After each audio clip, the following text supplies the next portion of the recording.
Et tout comme il existe un vers du côté de la miséricorde qui est l'axe central du côté de Tiferet puisque c'est là que se trouve l'adéquation et le bien, de même il existe un attribut vert qui fait mourir, et c'est la goutte de laquelle proviennent les faces verdoyantes, l'impropre et le mal, car les uns s'opposent aux autres, et tout comme les trois que sont Tz, Din et Rachamim sont contenus dans les 10 séphirotes comme nous l'avons expliqué dans la section sur l'essence et la gouvernance. De même ces trois possèdent 10 séphirotes dans les écorces accusatrices comme nous l'expliquerons. Cependant, ces noms possèdent de nombreuses interprétations, et nous allons en résumer le sujet. Le premier est appelé Théomiel car il provient du mot Théomim qui se réfère à la tribu qui domine son propre maître, et il agit vis-à-vis de lui comme un jumeau, à l'image de ce qu'il est dit, l'esclave qui règne.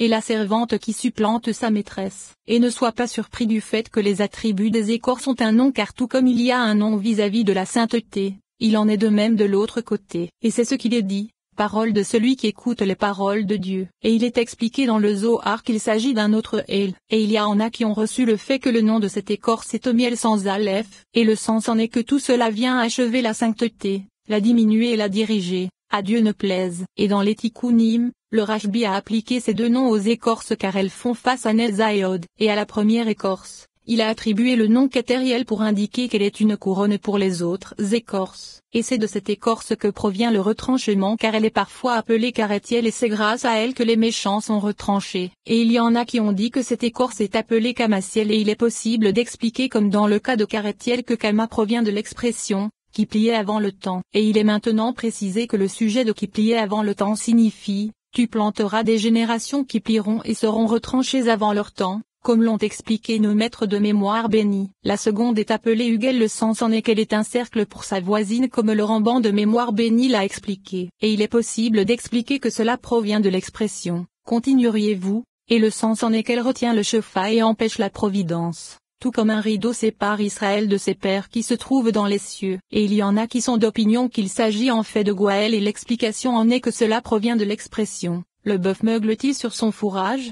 C'est-à-dire qu'elle meugle pour confondre la tsilout et détruire l'édifice. Et il est possible que cela provienne du mot jevia car elle dirige sa face pour faire agoniser et faire disparaître toutes les choses saintes. Et il y en a qui sont d'opinion qu'il s'agit en fait de Jaël ou Hegel sans veau. Et il est possible de les interpréter de la même façon que ceux qui possèdent un veau. Et dans les Tikkunim, le Rashbi a appelé cette séphir à homme perfide car la sainte Okma est appelée homme comme cela a été expliqué dans la section sur l'arrangement des appellations. Et c'est parce qu'elle lui fait face qu'elle est appelée homme perfide. Et ces noms que sont Ugel et Sotora lui ont été attribués vis-à-vis de Tiferet. Et il y en a qui ont appelé cette écorce Beliel. Et le sens en est explicite car elle réfute l'existence de la divinité. C'est-à-dire Beliel. La troisième est appelée Satariel car elle dissimule les faces de la miséricorde, comme dans « Tu t'es entouré de nuages », et d'autres l'ont appelée Arciel, c'est-à-dire avec une appellation de destruction car c'est elle qui détruit, et le sens en est qu'elle est l'inverse de Bina car Bina instaure et révèle la divinité, et donc construit l'édifice de la sainteté, alors que la première dissimule et détruit l'édifice. C'est pour cela que nous pouvons interpréter Satariel comme une expression de destruction. Et dans les Tikkunim, le Rashbi l'a appelé Séariel, et c'est de là que provient l'homme poilu et le poil de la nudité de la femme. Et il y en a qui l'ont appelé Isiel, et il est possible de dire que cela provient de l'expression, un préposé, et le sens en est qu'elle est prête à devenir elle-même une divinité, tout comme le veau, d'or, le devin. Et les commentateurs ont écrit que ces trois écorces furent détruites en un instant. Et ceci se réfère au fait qu'il construisit les mondes en les détruisant. Et selon leur opinion, ces trois sortes d'impuretés n'existent pas dans la réalité et qu'il n'y a en fait que 7 écorces. Mais ceci n'est pas correct car le Rashbi a expliqué dans le Zohar qu'il existe 10 sortes d'écorces qu'il a appelées les 10 couronnes inférieures et auxquelles correspondent 10 âmes et 10 ânesses. Et il est possible que cela se réfère à l'anéantissement car sa providence disparaît du monde. Et même ceci n'est pas correct car Séariel est la troisième écorce. Et c'est d'elle que provient l'homme poilu ainsi que le poil de la nudité de la femme. La quatrième est appelée Gage Calais et le Ramban a expliqué qu'elle règne sur les légions et les factions jalouses. Et c'est avec cette jalousie qu'elle envie la pureté. Et elle agite, fait trembler et anéantit de nombreuses Neshamot. Et alors, même les anges de paix pleurent amèrement. Et dans les Tikkunim, le Rashbi, qu'il repose en paix, a expliqué que cette écorce est appelée Uziel, et c'est de là que proviennent Uza et Azazel qui sont 2 forces d'impureté, et elle est également appelée Azariel, que le porc de la forêt la ronge. Et il y en a d'autres qui ont dit qu'elle est appelée Samaël et d'autres encore ont attribué le nom Samaël à un autre emplacement, comme nous l'expliquerons. La cinquième est appelée Golab, et cela s'explique par ils seront chassés de l'intérieur. Et le sens en est qu'elle est un corps de flamme car c'est à partir de là que commencent les corps qui recouvrent les fils de l'homme. Et son trône est entouré de flammes ardentes, et si cela était la volonté de Dieu, béni soit-il, les factions de ces légions anéantiraient toutes les créatures inférieures en un instant. Et il y en a d'autres qui ont expliqué que Go signifie intérieur en araméen, et cela signifie qu'elle se trouve à l'intérieur des flammes. Et d'autres ont encore expliqué qu'elle est appelée Zaafiel et le sens en est que c'est une expression de tempête car c'est le prince de la tempête, que Dieu nous en préserve.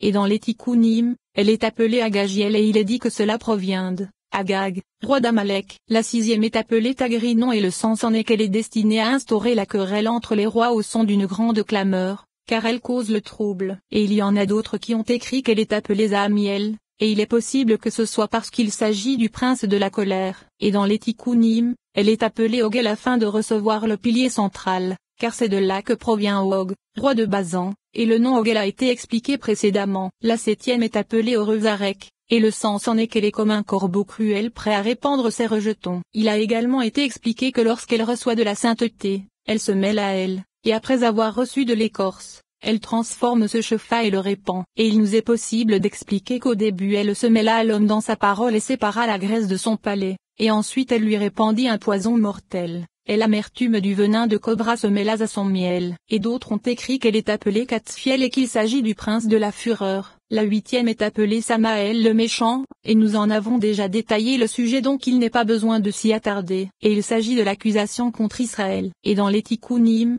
il est expliqué que les septième et huitième écorces sont Théomiel et Thomiel car il est dit que c'est de là que proviennent les abîmes. Et d'autres ont écrit qu'elle est appelée Raxiel et il est possible qu'il s'agisse du prince de la colère. La neuvième est Gamliel. Et les géonymes ont dit de cette écorce qu'il existe un accusateur dans la multitude d'en haut dont le nom est Gamliel. Lorsqu'elle se nourrit de la majesté des cieux, toutes ces légions sont des légions de paix apparaissant au Fils de l'homme sous la forme d'un homme pour leur annoncer l'avenir. Mais lorsqu'elle se nourrit du côté de l'accusateur se trouvant au-dessus d'elle à des moments spécifiques, son nom change. Elle est appelée Nahachiel et toutes ces légions deviennent des légions effrayantes ayant la forme de serpents terrifiant les fils de l'homme. Ainsi, les géonymes ont expliqué que lorsqu'elle se nourrit du côté de la pureté elle est appelée Gamliel car elle se nourrit encore du côté de la pureté, et que lorsqu'elle se nourrit de l'écorce elle est appelée Nahachiel c'est-à-dire que le serpent devient sa divinité et sa force. Et d'autres ont appelé cette écorce Avriel, et il est possible qu'il s'agit du prince du péché. Et dans les Tikkunim, elle est appelée Samaël l'incirconcis car face à la circoncision se trouve l'absence de circoncision. La dixième est appelée Lilith et elle reçoit de toutes les écorces comme dans le cas de la pureté. Et elle est appelée femme prostituée. Et dans le Zohar sur la paracha Areimot,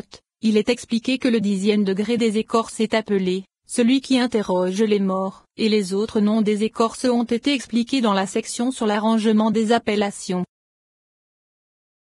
Chapitre 5. Les anciens ont expliqué qu'il existe deux Lilith. Une petite et une grande. La grande est la compagne de Samaël et c'est la femme prostituée, alors que la petite est la compagne d'Asmodée comme cela sera expliqué dans la section sur les palais des permutations, avec l'aide de Dieu. Et à propos de la Lilith qui est la fiancée de Samaël les géonymes ont expliqué que sous son autorité se trouvent 480 légions selon la valeur numérique de son nom, et qu'elles sortent dans les steppes Ayoma qui purée mais qu'elles errent en hurlant car elle est la princesse des hurlements. Et Maala, fille d'Ismaël, est également la concubine de Samaël, et elle sort avec 478 légions qui errent en chantant dans la langue sainte des chants et des louanges. Et lors de leur rencontre les unes avec les autres, Ayoma Kippourim, elles se disputent dans le désert et se provoquent les unes les autres jusqu'à ce que leur voix s'élève et que les cieux et la terre en soient ébranlés. Et tout cela, le Saint béni soit-il le fait afin qu'elles ne puissent plaider l'accusation d'Israël par leurs prières. Et d'autres ont écrit que cette écorce est appelée Meshulel, et le sens en est qu'elle est l'envoyée des mauvais anges, que le miséricordieux nous en préserve. Et nous avons trouvé qu'il est écrit que le méchant Samaël et la folle Lilith sont semblables à une union se faisant par l'intermédiaire de témoins et recevant l'émanation du mal et de la méchanceté d'un côté et prodiguant de l'autre. C'est selon ce secret qu'il est dit, en ce jour, l'Éternel frappera de son glaive puissant le Léviathan serpent droit et le Léviathan serpent tortueux, et il tuera le crocodile qui se trouve dans la mer. Et le Léviathan s'explique comme l'association et l'accouplement des deux qui sont semblables à des serpents, et c'est pourquoi il est double, le serpent droit pour Samaël et le serpent tortueux pour Lilith. Il tuera le crocodile qui se trouve dans la mer, tout comme il y a là un léviathan pur dans la mer qui est appelé crocodile, de même il existe un grand crocodile impur dans la mer, et il en est de même en haut, dans le mystère. Et le crocodile d'en haut c'est le prince de la cécité car il est semblable au témoin qui se trouve entre Samaël et Lilith, et son nom est Aninior. Et les kabbalistes ont dit que ce crocodile qui se trouve dans la mer ne possède pas Dieu, et de même le crocodile d'en haut est semblable à une forme spirituelle sans couleur, c'est-à-dire sans yeux. C'est pour cela que son nom est Aninior, et c'est lui qui cause l'accompagnement et l'accouplement de Samaël et Lilith, et c'est la créature parfaite dans son émanation qui détruisit le monde en un instant. Et lorsque viendra le temps de la volonté et que l'émanation qui se faisait du côté de Samaël et Lilith diminuera et s'amoindrira par l'intermédiaire du prince de la cécité lors de l'anéantissement total, alors les paroles du prophète se réaliseront. En ce jour, l'Éternel frappera et se taira. Et il semble qu'en vérité le Rashbi, qu'il repose en paix, a expliqué en de nombreux endroits que Samaël et Lilith font face à Tiferet et Malkout et sont appelés cieux et terre. Et c'est à leur propos qu'il est dit, car les cieux s'évanouissent comme la fumée et la terre comme un vêtement usé. Mais à propos de Tiferet et Malkout, il est dit, que les cieux se réjouissent et que la terre exulte. Et à propos de Tiferet et Malkout, il est dit, la lumière de la lune sera comme la lumière du soleil, alors qu'à propos de Samaël et de Lilith, il est dit, la lune blêmira et le soleil sera honteux. Et il n'y a aucune doute sur le fait qu'il existe un léviathan pur et saint qui provient de l'accouplement de Tiferet et Malkout,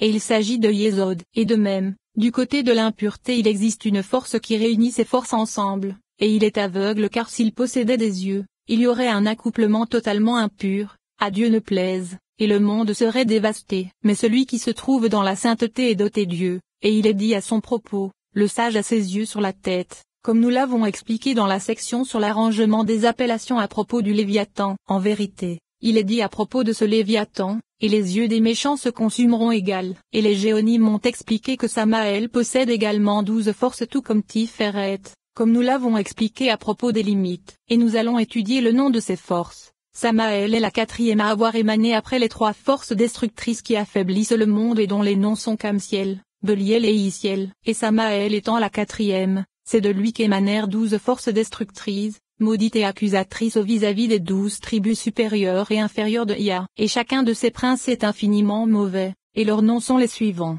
Le premier prince c'est Baériron et il est appelé ainsi car il est le quatrième et parce qu'il est rempli de mal. Le second prince c'est Admiron car il a la couleur du sang mêlé à de l'eau. Le troisième c'est Tsalal d'Admiron car sa couleur ressemble à du sang limpide. Le quatrième c'est Chiarinon car sa couleur est entièrement noire. Le cinquième c'est Chaleviron car sa couleur est semblable à une flamme ardente. Le sixième c'est Afariron car sa couleur est semblable à de la terre. Le septième c'est Aviriron car sa couleur est semblable aux nuages qui causent dans le monde toutes sortes de dommages. Le huitième c'est Notiron ou bien Nahachikon car sa couleur est semblable à du cuivre. Le dixième c'est Nahacheron car sa couleur est semblable à des serpents et à toutes ses factions. Le dixième c'est Dagdagiron car sa couleur est semblable à de grands poissons. Et ce sont des couleurs signes d'impureté. Le 11e c'est Bahamiron car lui et toutes ses factions ont la couleur des bêtes, et c'est le prince qui gouverne sur 1 millier de puissants princes se trouvant sur des montagnes, chacun de ces princes régnant sur 1 millier de factions, et c'est le Secred, les bêtes qui peuplent les montagnes par milliers. Le 12e c'est Nachimiron car lui et ses factions ont la forme de mauvaises femmes, les plus nuisibles de toutes les factions malfaisantes. Et les hommes érudits qui possédaient cette sagesse ont dit dans leur savoir que son nom est également Atuleron car lui et ses factions apparaissent parfois sous la forme de grands chats. Voici que nous en avons terminé avec ce que nous avons trouvé vis-à-vis des séphirotes impures et des écorces d'après les paroles des géonymes, qu'ils reposent en paix. Et nous avons condensé ce qu'ont dit les commentateurs et le Zohar car ces choses ne sont pas en accord avec notre opinion. Mais nous les présentons à l'étudiant afin qu'il puisse réussir dans l'explication de la Torah et de ses secrets. Mais nous n'avons à ce propos aucune connaissance. Chapitre 6.